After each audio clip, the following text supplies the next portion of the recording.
Hi friends, welcome to nonstop cooking. இன்றைக்கி நம்ம ஒரு சேமியா பால் பாயாசம் தான் நம்ம செய்ய போகிறோம். அடுத்தது உளுந்து வடை, நல்லா முறுமுறுன்னுட்டு உளுந்து வடையும் சேமியா பாயாசமும் செய்ய போகிறோம்.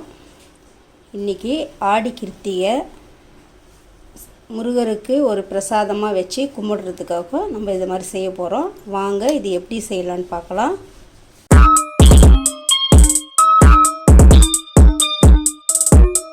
இந்த பாயாசத்துக்கு நம்ம 2 டீஸ்பூன் நெய் விட்டுக்கலாம்.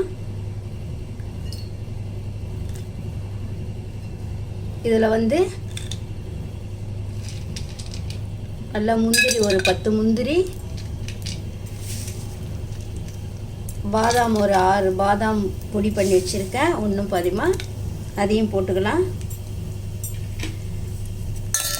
இதை இப்போ நல்லா வறுத்துக்கலாம்.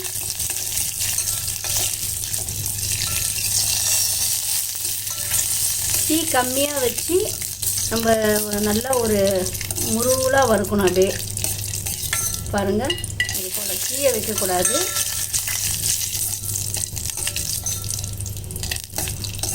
பாதாம் முந்திரி போட்டிருக்கோம். இது பாதி வறுப்பட்ட உடனே இதுலேயே திராட்சை போட்டுக்கலாம்.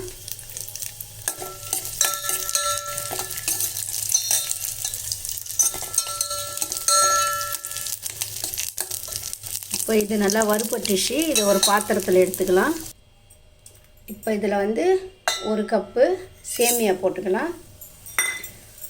அதையும் இதிலே நல்லா வறுத்துக்கலாம்.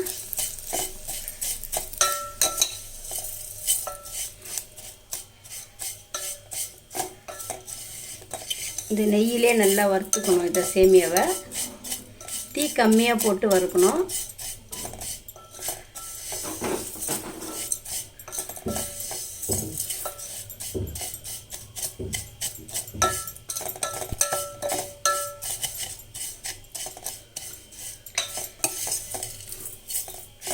இப்போ இது நல்லா இன்னும் கொஞ்சம் வறுக்கணும். இதை அவ்வளோதான், இது ரெடி ஆகிடுச்சு. எடுத்து கொட்டிக்கலாம். இப்போ நம்ம ஒரு 400 ml பால் நான் இதில் விட்டுருக்கேன்.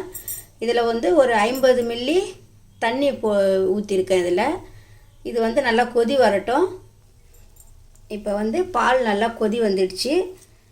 இதில் நம்ம வறுத்த சேமியாவை இந்த பாலில் போட்டுடலாம். இப்போ தீ குறைவாக வச்சு இதை நல்லா அப்படியே வேக வைக்கணும். இந்த பால்லையே இந்த சேமியா வேகணும். இது நல்லா அப்படியே வேகட்டும்.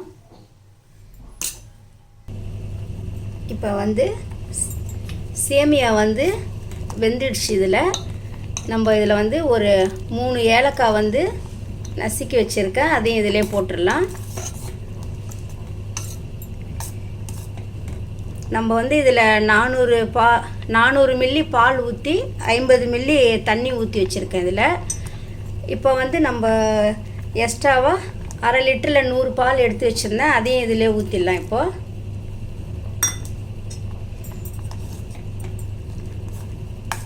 இப்போ இதுவும் நல்லா கொதி வரட்டும். இதில்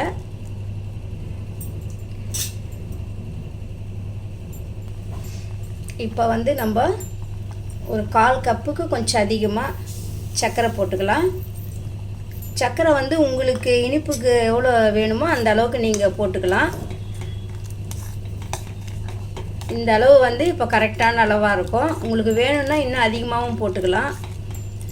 இப்போ இந்த சர்க்கரை நல்லா கரையிட்டும். இப்போ சர்க்கரை நல்லா கரைஞ்சி கொதி வந்துடுச்சு. இதில் நம்ம இந்த முந்திரி, திராட்சை, பாதாம் இதெல்லாம் இதில் போட்டுடலாம் வறுத்ததை.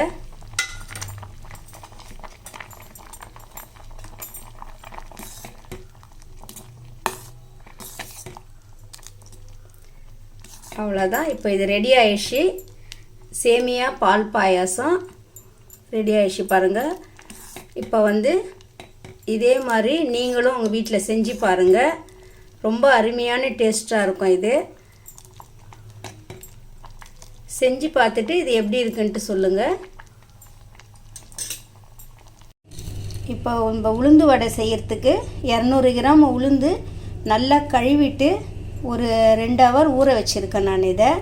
இது வந்து நம்ம 1 மணி நேரம் வந்து வெளியில் ஊற வைக்கணும், 1 மணி நேரம் ஃப்ரிட்ஜில் வச்சு ஊற வச்சு எடுத்துருக்கேன். இதை வந்து நம்ம இப்போ மிக்சியில் போட்டு அரைச்சிக்கலாம். இப்போ வந்து இதில் பாதி உளுத்தம்பருப்பு இதில் போட்ட மிக்சி ஜாரில் இதை நம்ம வந்து கொஞ்சம் கொஞ்சமாக தண்ணி விட்டு அரைக்கணும். இதை அரைக்கலாம் போய். இப்போ நம்ம ஒரு ஈடு வந்து அரைச்சிட்டு வந்துட்டோம் பாருங்கள், நல்லா நைஸாக இருக்குது. இது வந்து வழிச்சிட்டு இன்னும் ஒரு ஈடு போட்டு எடுத்துடலாம். இப்போ வந்து இது மாதிரி அரைச்சிட்டு இதில் நம்ம கொஞ்சமாக இந்த ஐஸ் வாட்டரை தான் விடணும். நம்ம அந்த பருப்பு உளுந்தில் இருந்த தண்ணி இருக்கு இல்லையா, அதை தான் விடணும். நம்ம வேறு தண்ணி விடக்கூடாது. கொஞ்சம் கொஞ்சமாக விட்டு இது மாதிரி நல்லா. இப்போ வந்து இந்த உளுந்து நம்ம அரைச்சி எடுத்துகிட்டு வந்துட்டோம். இதுக்கு வந்து தேவையான அளவு சால்ட்டு போட்டுடலாம். போட்டுட்டு இதை நல்லா கையில் இப்படியே பிசைஞ்சு கொடுக்கணும். இதுக்கு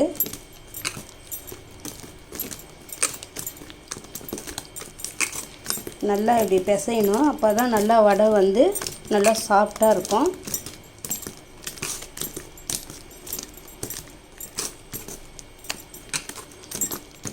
இது போல் நல்லா ஒரு 5 நிமிஷத்துக்கு இதே போல் நல்லா அடித்து பிசையணும்.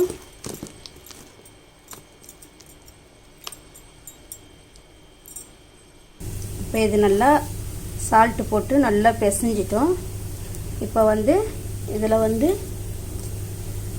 ஒரு மீடியம் சைஸ் 3 வெங்காயம் அரிஞ்சு வச்சுருக்கோம் பொடியாக, கொஞ்சமாக இஞ்சி துருவி வச்சுருக்கேன், ஒரு 2 பச்சை மிளகாய், கருவேப்பிலை, கொத்தமல்லி. இதை வந்து இதிலே போட்டுடலாம். அந்த மாவுலையே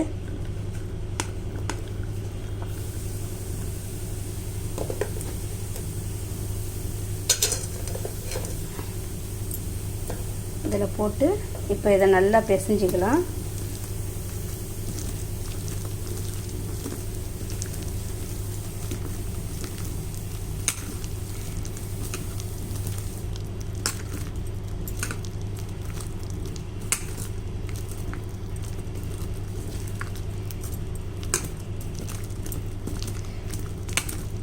இப்போ நல்லா இதை பிசைஞ்சிட்டு பாருங்கள், இப்படி தான் இருக்கணும் மாவு.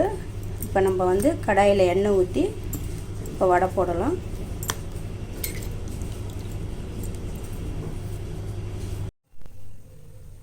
இப்போ நம்ம ஒரு கடாயில் எண்ணெய் ஊற்றிருக்கோம். எண்ணெய் நல்லா காஞ்சிருச்சு. இப்போ வந்து நம்ம வடை தட்டி போட்டுடலாம். பாருங்கள், ஒரு இலையில மாவு வச்சுட்டு நம்ம நல்லா லைட்டாக அப்படி எண்ணிட்டு நடுமதில் ஒரு சின்ன ஓட்டை மாதிரி இப்படி போட்டுடலாம். போட்டுட்டு அப்படியே ஒன்று ஒன்றா போட்டு எடுத்துடலாம்.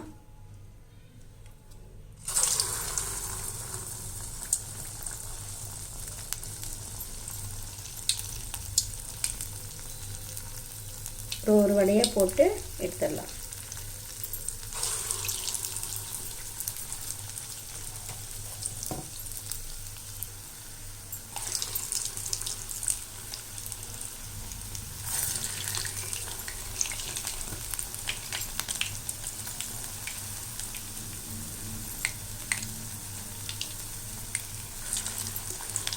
நம்ம இதில் 5 வடை போட்டிருக்கோம்.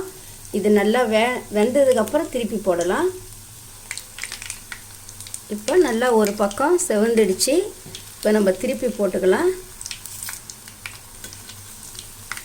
இது வந்து நம்ம நல்லா மிக்சியில் தான் அரைச்சிருக்கிறோம். இதில் எதுவும் நம்ம பச்சரிசி போடலை, பச்சரிசி மாவும் போடலை. இது நம்ம வந்து ஃப்ரிட்ஜில் வச்சு எடுத்து தான் நம்ம அரைச்சிருக்கிறோம். அதனால தான் நம்மளுக்கு இது வந்து நல்லா மொறுமொறுன்னு சாஃப்டாக கிடைக்கும்.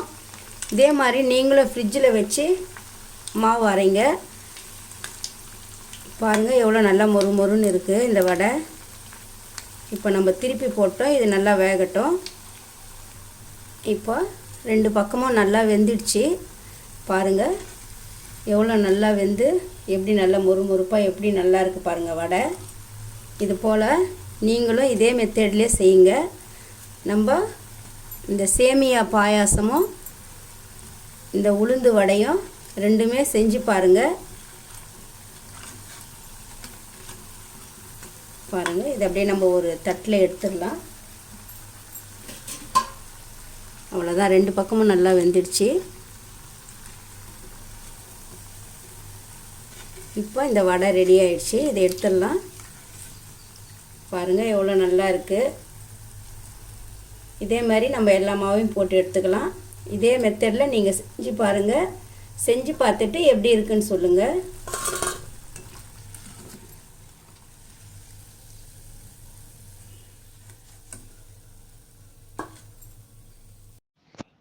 வீடியோ உங்களுக்கு பிடிச்சிருந்தா லைக் பண்ணுங்க, ஷேர் பண்ணுங்க, கமெண்ட் பண்ணுங்க, சப்ஸ்கிரைப் பண்ணுங்க.